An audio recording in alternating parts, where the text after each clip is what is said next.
Quelques gouttelettes au réveil, 10 heures l'heure de l'apéro, l'appel du vermeil Bordeaux. Pour savourer le sommeil, une petite liqueur d'abricot, je suis le petit soleil rougeau. Réveillez-moi, je suis seul au monde et j'ai froid. Sortez-moi de là, secouez-moi. Quelques boulettes au réveil, 11 heures l'heure du petit bédo, l'appel de mon Marocco. Pour retrouver le sommeil, deux feuilles qui me font planer au pays des merveilles, chaos. Réveillez-moi, je suis seul au monde et j'ai froid. Bueno, yo creo que hay que distinguir, es decir, los regímenes que había en la Unión Soviética, en el bloque del Este, bajo la hegemonía del estalinismo, para mí no eran comunismo, es decir, porque el comunismo es la superación de las desigualdades de clase y de todo tipo de despotismos sociales, de género, políticos, ¿no?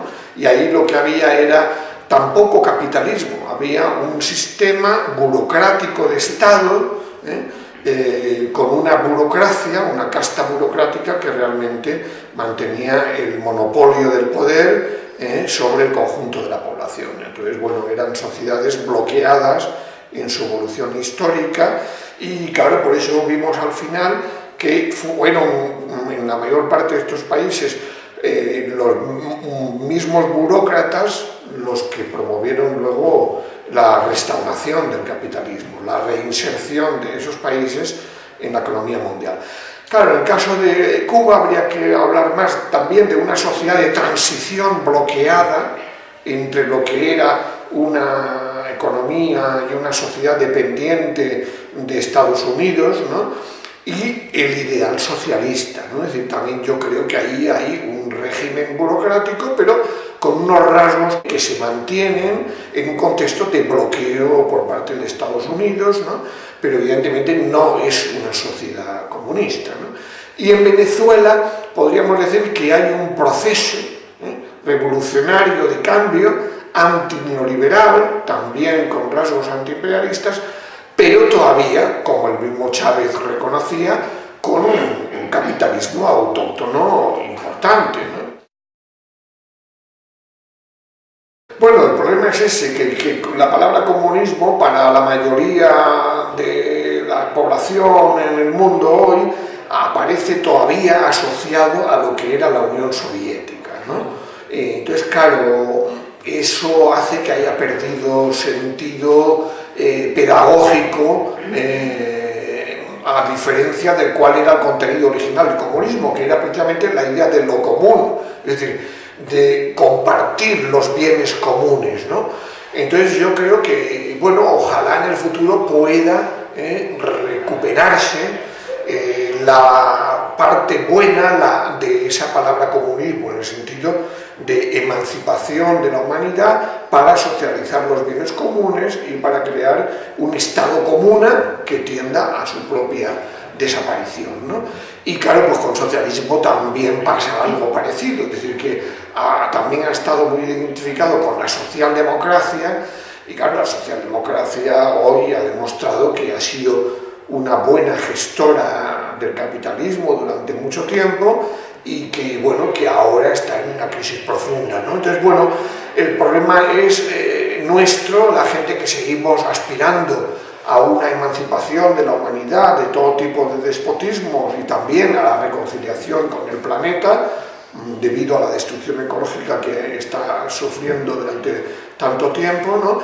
Pues es que hay que poner adjetivo. Comunismo basado en una democracia plena, basado en esa socialización de los bienes comunes, un socialismo que también esté basado en esa democracia radical.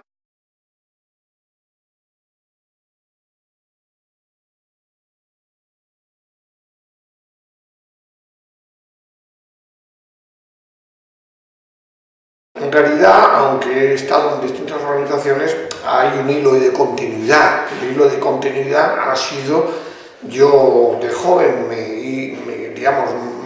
me identifiqué fundamentalmente con un marxismo crítico, un marxismo abierto, un marxismo anti-estalinista, y en ese sentido, pues evidentemente lo que significaba el trotskismo era ese rechazo al estalinismo, pero evidentemente luego he tratado de ir madurando mis ideas, enriqueciendo esa crítica al estalinismo, esa reivindicación del marxismo, con el aprendizaje, por supuesto, pues de lo que ha venido del ecologismo, del feminismo, de los movimientos de liberación nacional antiimperialistas en América Latina y en otras partes del mundo, ¿no? Y bueno, por lo tanto, también, claro, las palabras han ido cambiando, ¿no? Y en ese sentido, bueno, pues claro, por ejemplo, izquierda alternativa, bueno, pues ha sido una autodefinición que, sobre todo después de la caída de la Unión Soviética, ayudaba a tratar de hacer ver a la gente que queríamos construir otra izquierda, ¿no? Con otra política y otra forma de hacer política distinta de lo que han significado las dos grandes corrientes históricas, la socialdemócrata y la comunista de origen estalinista.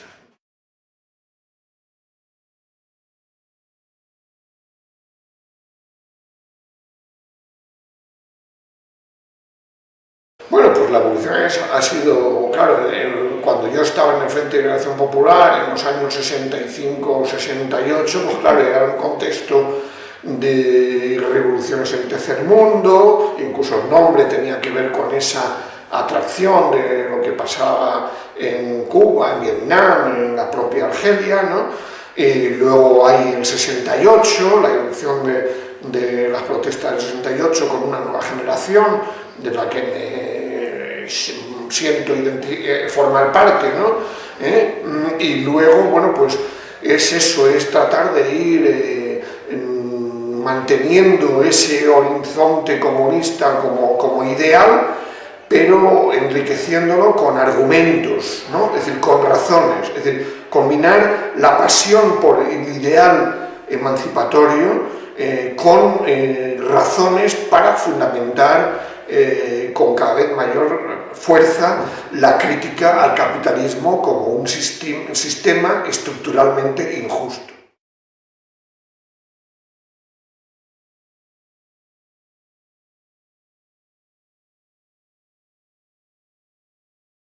En enero del 69, justamente poco después del estado de excepción que se dio aquí bajo la dictadura franquista y pocos días después de que asesinaran a un compañero mío del Frente de Liberación Popular, Enrique Ruano, ¿no? Y obviamente en París pues fue encontrar un mundo de libertad, y además, claro, después de la irrupción del 68 pues era una efervescencia colectiva la que todavía se vivía, a pesar de que evidentemente el movimiento ya había sido políticamente derrotado, ¿no? Pero no había frustrado por ello las esperanzas de la nueva generación y el malestar que se daba en la sociedad francesa, ¿no? Entonces, claro, ahí, bueno, pues evidentemente pude aprovechar para conectar con esa nueva generación, porque no solo había gente en la universidad donde yo estaba y hice la carrera de sociología, había gente refugiada también de América Latina, de distintos países. Realmente una de las señas de identidad, claro, de la corriente de la que yo formo parte es el internacionalismo, ¿no? Entonces eso ahí fue una seña de identidad que me sirvió para realmente darle un arraigo duradero ya para siempre, ¿no?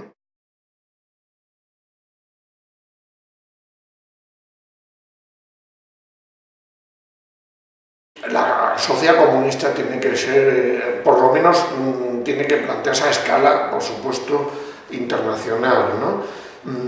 Ahora, evidentemente, no hay que esperar a que se dé en todos los países para empezar, es decir, que de alguna manera la corriente de la que yo vengo ha sido radicalmente crítica de la ilusión de un socialismo en un solo país, porque al final eso servía como argumento para imponer toda una serie de políticas de sacrificio, de austeridad y demás por nuevas burocracias de Estado, ¿no? La revolución en un país tiene que servir para esforzarse al máximo por extenderla a otros países, porque si no, el proceso se va a quedar frustrado, burocratizado, ¿no? Entonces, evidentemente, haría falta que se diera, claro, en países también capaces de responder al bloqueo de países capitalistas que tratarían de frustrar esa experiencia, ¿no? Entonces, bueno, es un proceso largo, ¿no? Es decir, hay que pensar en términos históricos. Lo importante es empezar a construir procesos que lleven a la ruptura con el capitalismo y que inicien una transición, que será larga, hacia una sociedad sin clases, sin opresión de género y sin destrucción de la naturaleza, ¿no?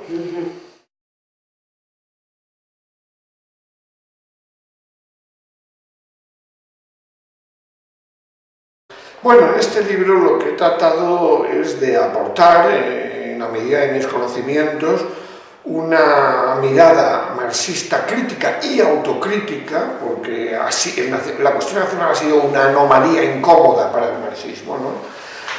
Tratar de comprender por qué después de tantos años y de tanta historia, los nacionalismos están aquí todavía, ¿no? Y bueno, de lo que se trata es de reconocer, comprender, ¿no?, cómo en la mayor parte del mundo pues hay gente que se identifica con una nación determinada, ¿no? Y desde mi punto de vista lo importante es dejar claro cómo a lo largo de esta historia y todavía hoy hay grandes desigualdades entre unas identidades nacionales y otras. Hay identidades nacionales y nacionalismos que tienen un Estado detrás, ¿no? Y por tanto están cómodos, tienen su lengua, tienen su ejército, tienen su forma de dominación, diríamos, sobre otras identidades nacionales, ¿no? Entonces, me parece importante distinguir entre naciones opresoras y naciones oprimidas, entre nacionalismos sin Estado y nacionalismos con Estado, y por lo tanto, cuando un Estado-nación determinado no ofrece garantías de reconocimiento en condiciones de igualdad de otras identidades nacionales, bueno, pues no hay más remedio que buscar soluciones democráticas a esos conflictos entre identidades nacionales. Y la tesis final de mi libro es obviamente que cuando hay ese conflicto, pues hay que defender el derecho a la autodeterminación, ¿no?, incluida la independencia.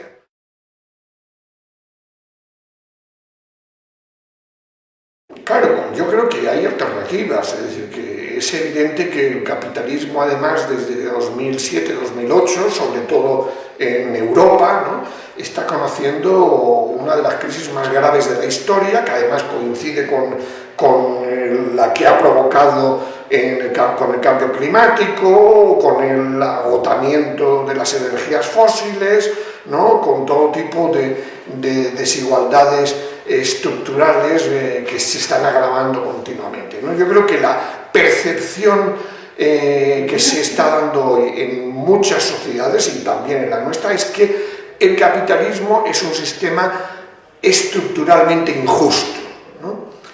El problema es demostrar a la gente que es posible otro sistema. Entonces, claro, no es cuestión de 4 días, pero sí yo creo que la tarea que nos proponemos desde los movimientos sociales, desde la izquierda alternativa anticapitalista, es demostrar que sí es posible otro mundo diferente, ¿no? Como también se ha planteado desde el movimiento antiglobalización antes, ¿no?, y ahora desde el 15M y otros movimientos, y claro que es posible otra democracia, porque lo que estamos viendo es que no hay democracia ahora mismo, es decir, son la Troika, ¿no?, es decir, es el Fondo Monetario Internacional, la Comisión Europea, el Banco Central Europeo, el gobierno alemán, quienes deciden por encima incluso de los parlamentos de los distintos estados, ¿no? Entonces, realmente, para conseguir una sociedad más justa, más democrática, más igualitaria, hace falta otro sistema distinto, no es cuestión de 4 días, pero por lo menos yo creo que sí, incluso los de arriba están viendo cómo, en el caso español, por ejemplo, el régimen actual está conociendo un desgaste tremendo, un rechazo a la política creciente.